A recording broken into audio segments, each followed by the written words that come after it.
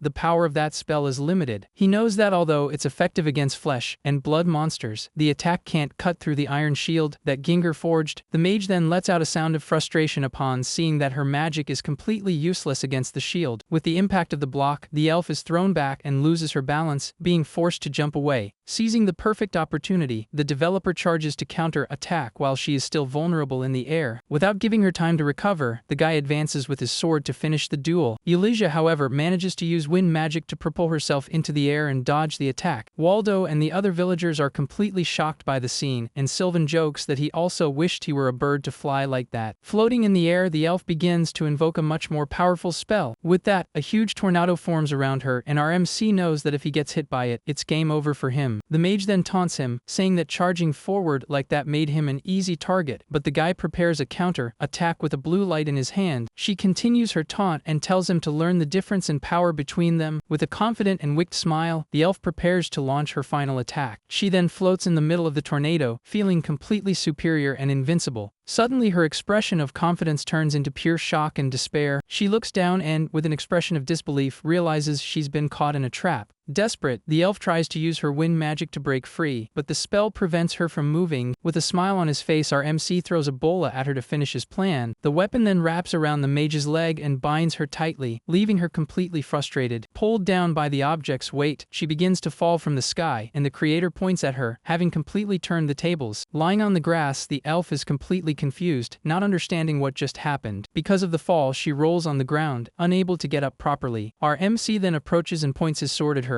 and she glares at him with a furious look. With a victorious smile, the guy explains that the base's magic stone level is too low, and therefore, the place doesn't have enough mana to sustain high-level spells. With the tip of the sword at her neck, he declares that the duel is over, and that the victory is his. Eulalia is extremely irritated and admits defeat, unable to believe she lost to someone who doesn't even use magic. With a wicked smile and glowing eyes, our MC reminds her of the promise she made while Leafy hides behind him in fear. The mage is completely terrified by his expression and what he might ask her to do. With the end of the duel, the remains of the barricades and destroyed stones float in the air with residual magical energy. Eulalia then complains that although she agreed to join them, she doesn't understand why she's stuck with the cleanup, and the little fairy replies, "You break it, you buy it." Our MC just watches the scene from afar with a satisfied look as she cleans up the entire mess. With the end of the duel, all the villagers and the golem golems begin to work together to repair the damage caused by the battle. Waldo and Ginger work enthusiastically with the help of one of the golems to move the heavy stones. One of the villagers gives the mage a friendly pat on the back, and she gets completely irritated by the informality. Liffy comments that it's great to have a mage joining the group, and the creator agrees with a confident smile. With a smile, the guy says they're going to test some new tactics that night while Eulisia complains to one of the villagers, and so the group ventures into the forest with the creator in the lead, followed by Eulisia, Ginger, and the golems. Our MC walks with a serious and thoughtful look while the others follow him closely. He then calls for Leafy, and the little fairy promptly appears in front of him. The creator asks if she knows anything about the state of the real world, but the winged creature says she can't see much from here. The little fairy reveals that the only change she can see is that the game master's name has been changed to Anohara Wataru's. With that, the guy wonders if the game is deviating from the original script because of him or if there's another reason, as he feels he's not making progress. He concludes that he needs to reach level 100 as quickly as possible to truly advance. The little fairy is completely surprised by the revelation and repeats the number out loud, not understanding. Our MC then reveals that as soon as he reaches level 100, he will be able to enter the mysterious tower. Liffy then remembers and asks if he's referring to the tower that was implemented in the last game update. The developer explains that even with developer mode, there are limits, and to overcome them, he needs the power of the tower. The little fairy then tries to get his attention, as he seems completely lost in his own thoughts. Suddenly, Eulisia interrupts him and, with her arms crossed, asks how much longer they plan to walk. With a focused look on the path, the creator replies that they will continue until they find some monsters to fight. He then explains that he wants to test the magic and the golems for that night's battle, and that's why they went into the forest. With that in mind, the guy asks Eulisia how much magic she can actually use. The elf boasts, saying she can use anything from the wind element and even from other elements. Our MC, however, questions her about how much power she can use here. With a bit of irritation, she admits she can only use a few wind-based attack spells and some support spells for movement. Eulisia complains that it's the fault of the low-level mana stones, but the creator reassures her, saying he's not blaming her and that she needs to have a precise understanding of the magic power she can use. He continues, explaining that a mistake like the one she made before would be fatal in a real fight, and the mage is visibly irritated by the lesson. With her arms crossed, she just replies that she already knows that. Ginger then approaches and asks if he intends to pair the mage with the golems. The guy confirms the plan and explains that since there are no other humans who can use magic, using the golem to increase their magical firepower will expand their tactical options. And so, if Eulisia is set as the master, the golem will act as her subordinate and will be able to use magic, albeit with less power than her. With that, our MC gives the order for her to inject her mana into the golem to teach it that she is its master, and the elf agrees reluctantly. She then approaches and extends her hand towards one of the stone creatures. Upon touching the golem, a bright green light begins to emanate from the creature, indicating that the synchronization process has begun. The MC and Ginger just watch the scene as the golem is completely enveloped by the elf's powerful magical energy. Ginger then explains that she can send instructions to the stone creatures just by visualizing them in her mind. Faced with the explanation, Eulisia positions herself in front of the three golems to begin her control test. The mage then concentrates fully and touches her wand to her forehead, seeming to recite some kind of spell. A moment later, with a snap of her fingers, she leaps gracefully into the air while floating with the help of her wind magic. The elf's magical energy also envelopes the golem's feet, which begin to slowly levitate off the ground. With that, the mage manages to float along with the three stone creatures that now follow her as her subordinates. Satisfied with the result, our MC tells her to try defeating some enemies, and the elf is a bit confused by the order. Looking to the side, she comes across a group of cute, horned bunnies that seem completely harmless. With a confident smile, Eulisia accepts the challenge and says that monsters are a monstrosity in her beloved forest. However, one of the bunnies suddenly transforms into a terrifying creature with red eyes and sharp teeth. A moment later, the entire horde of monstrous bunnies charges at high speed towards Kamiya and Ginger. Faced with the threat, the elf invokes her wind magic and commands the golems to prepare for the attack. With that, she launches a powerful wind spell that envelopes the entire horde of creatures in a large tornado. One of the monsters is hit head-on by the attack and cannot resist the magic's force. The mage shouts that it's not over yet and launches the golems like projectiles to finish off the remaining enemies. The mage then floats in the air, observing the horde of small creatures scattered on the ground. With a confident and excited smile, she declares that she will finish them all at once. The golem's eyes glow with an intense blue light as they prepare to follow their new master's orders. From there, Eulisia and the stone creatures combine their powers and create a huge vortex of wind that sucks in all the monsters.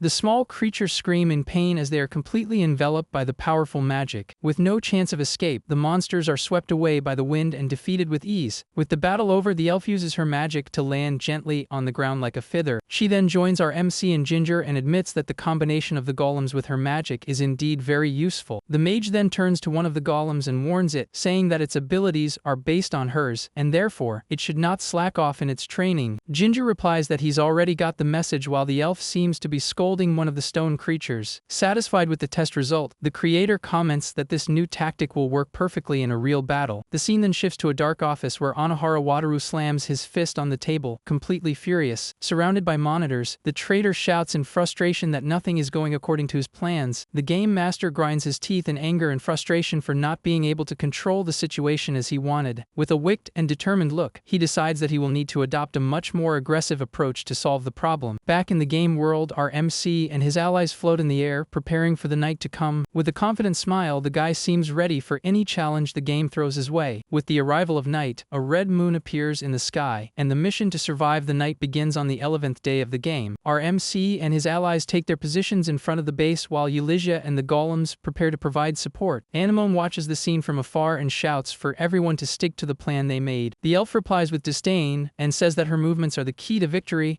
and that everyone can leave it to her. Waldo shouts that the enemies are approaching and prepares for the battle that is about to begin. A new horde of wolf-like monsters charges relentlessly through the forest towards the village. The creatures run in large numbers, with monstrous bats flying over the scene, creating an atmosphere of terror. The monsters' swords and shields gleam in the red moonlight, showing that they are ready for battle. One of the monsters with red eyes and sharp teeth seems to be the leader of the horde and commands the attack. The view from above shows the large number of enemies gathering in front of the base for the attack. The creator reflects that the goblins have started to fight in an organized manner, and that as the base's level increases, the enemy's fighting style also becomes more sophisticated. With that in mind, he knows that they also need to advance their own tactics to the next level. Anemone observes everything from the top of the watchtower with a serious and concentrated look, ready to lead the archers. From the top of the watchtower, Anemone gives the order to fire. With that, a shower of arrows rains down on the horde of monsters, and the plan was to first mess up their formation with long-range attacks. A moment later, our MC shouts Eulisia's name, and the elf responds immediately, ready to spring into action. She then leaps into the air with her wind magic and uses the golems as projectiles. Eulisia's magical unit acts as a cavalry with high firepower and speed to cut through the enemy ranks and divide the group of monsters. With the horde divided, Waldo shouts for everyone to advance and leads the attack of the ground forces. The man then shouts that they will take the enemies from the left, while the mage and her golems attack from the right. Our MC also joins the fight and faces one of the monsters alongside his companions, while one side of the horde is pinned down by a shower of arrows to slow their advance. The mage and her stone creatures continue to attack the other side of the monster group with their magical attacks. At the same time, the ground forces advance to thin the number of enemies in the other group. Waldo fights fiercely, showing the effectiveness of the new battle strategy. With an excited cry, the elf prepares for another charge against the horde of creatures, and so she and her golems fly across the battlefield once more, eliminating several monsters with their coordinated attacks. With a confident smile, the creator thinks that with this tactic, they can nullify the numerical difference against the monsters. The mage uses her wind magic to sweep away several monsters at once, showing the power of her new tactic. With that, our MC shouts for Waldo to clean up the mess quickly, as they need to go after the horde's leader. The man responds with confidence, and with a powerful blow from his sword, he finishes off one of the monsters. He then stumps on the ground, preparing to advance. With a determined smile, Waldo shouts that the leader is his prey and runs towards the larger monster. The horde's leader lets out a roar of war as it prepares to face the approaching villager. Eulisia, however, shouts for him to get out of the way, as she intends to attack the monster with her golems. Waldo turns, completely shocked and confused by the mage's sudden order. Without hesitation, the elf and her golems charge at high speed towards the horde's leader. The man screams in despair as he's caught in the middle of the attack and thrown far away by the force of the magic. Our MC just watches the scene as the mage and her golems continue the attack without caring about their ally. One of the villagers worries about the situation, and the creator has a look of disapproval. Waldo furiously shouts at the mage, asking what she thinks she's doing. Eulisia, however, responds with arrogance, saying it's his fault for getting in her way. Our MC then shouts for Waldo to watch out in front, and the man is confused by the warning. The horde's leader then lands a powerful punch square in Waldo's face. With the impact, he loses his balance and gets his foot caught in a trap, letting out a sound of pain. The MC shouts for them to keep luring them in that way. With a war cry, the guy charges forward and delivers a series of blows with his sword. The blow hits one of the monsters head-on, which spits from the force of the impact. Seizing the opportunity, Waldo recovers and attacks the Horde's leader from behind. With a victorious cry, he says he finally got the monster, and so, he hits the enemy head-on with his sword. However, the monster is not yet defeated and glares at the villager with its sharp teeth. Waldo then finishes off the creature, which falls to the ground with a dull thud. Despite the victory, a new group of monsters appears, ready to continue the battle. Our MC shouts for everyone to keep up the pressure and end the fight once and for all. With that, the villagers charge for the final push while Elysia and the golems continue to provide aerial support. The tip of a splatter-covered sword marks the end of the intense battle. The battlefield is covered with defeated monsters, and a system screen congratulates everyone for completing the mission and surviving the night. With the end of the battle, Waldo begins to argue with Elysia, who just ignores him with a bored expression while the MC watches the scene from afar. Leafy then flies to him and calls out to him, and the guy reflects that although there are still coordination problems, it's certain that the mage will be a great addition to the team. The argument continues with the elf shouting back at the man while the other villagers try to break up the fight without much success. Observing the scene, our MC declares that for the second stampede, they will further refine their fighting style and strengthen the base for the challenges to come. With a determined look and the little fairy by his side, the creator prepares for the future, focused on strengthening his group and his village at all costs.